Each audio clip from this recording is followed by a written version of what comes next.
पिता ओ पुत्र एवं पवित्र आत्मांक नामरे आमेन। प्रभुंकर शांति आपण मानक ठरे सर्वदा रहु।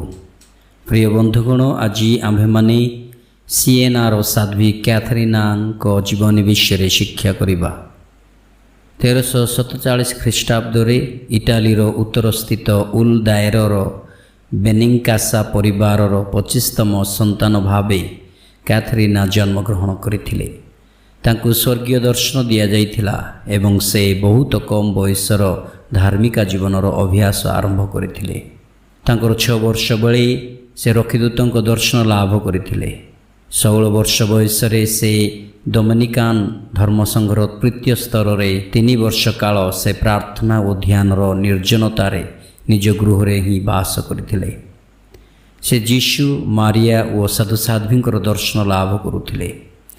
कुष्ठ रोगी एवं कर्कट रोगी मानंकु विरोधपर सह जत्न नैथिले, जहांकु अन्य केही मध्य सेवा करिबा पई नाराज थिले एवं सही रोगी मानंक ठारु समय समय अपव्यवहार व्यतीत अन्य किछि सम्मुखीन करि नथिले, बरं सेवा द्वारा सही जंत्रणा भोगी मानंक मन परिवर्तन कराइबारे से सफल होइथिले। केवल पवित्र दिव्यबली द्वारा से दीर्घ समय थय धरी रही पारुथिले। से प्रार्थना कले एवं पापी मानक पई जंत्रणा भोगिले, विशेषतः जो माने निज पई प्रार्थना करिबा को मना करुथिले।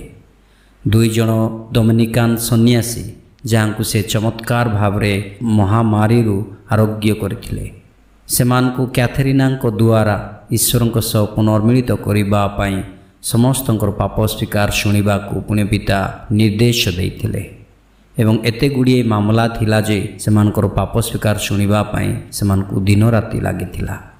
तांकर अलौकिक स्वच्छ ज्ञान एवं व्यवहारिक ज्ञानर ख्याति तथा तांकर असाधारण व्यक्तिगत आकर्षण द्वारा आध्यात्मिक किंबा जागतिक विषय गुड़िक उपरे साध्वी कैथरीनांक ठारू परामर्श पाइबा पई बहु दूर दूरांतरू आसुथिले।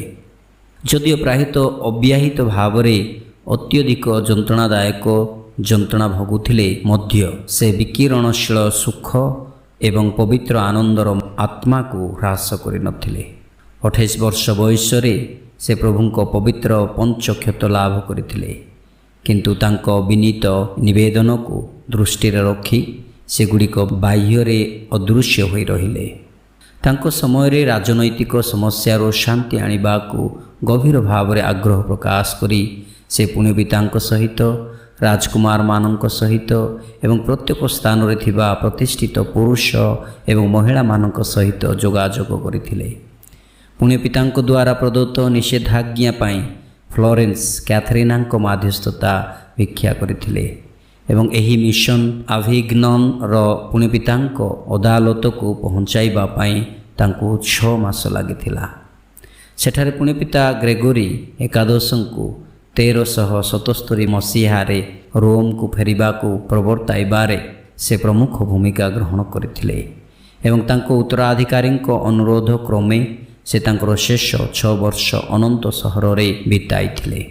मंडलीर एकता तथा नवीकरण पाई निज जीवनर बलिदान देई से 3 मास पर्यंत एक रहस्यमय जंत्रणा भोगिले एवं 33 वर्ष बयसरे देहांत हेले। तांकर सुविख्यात लिखन संलाप जेउठारे पिता परमेश्वर तांको आध्यात्मिक जीवन उपरे वार्तालाप करथिले। जेमाने सेमानक प्रति विद्रोह करंती सेमाने आत्मप्रेम द्वारा अंध होई जांती। सेमानक पई प्रेम रे जहा मु करे एवं सेमानक मंगल पई जहा करे ताहा दुर्भाग्य बोली सेमाने विवेचना करती।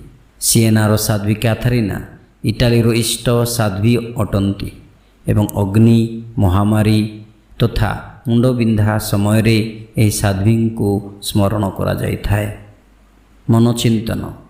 सिएनार साध्वी कैथरीना कहती, असीम दया को विचार को न ने तुमर अतीतर पाप को केबे भी विचार करो नाही, जहा द्वारा सेगुड़िकर स्मृति तुमको निराश करि पारे नाही, किंतु त्राणकर्तांकर गुणर असीम मूल्य उपरे तुमर आत्मविश्वास रखिबाकू आगे नहीं पारे।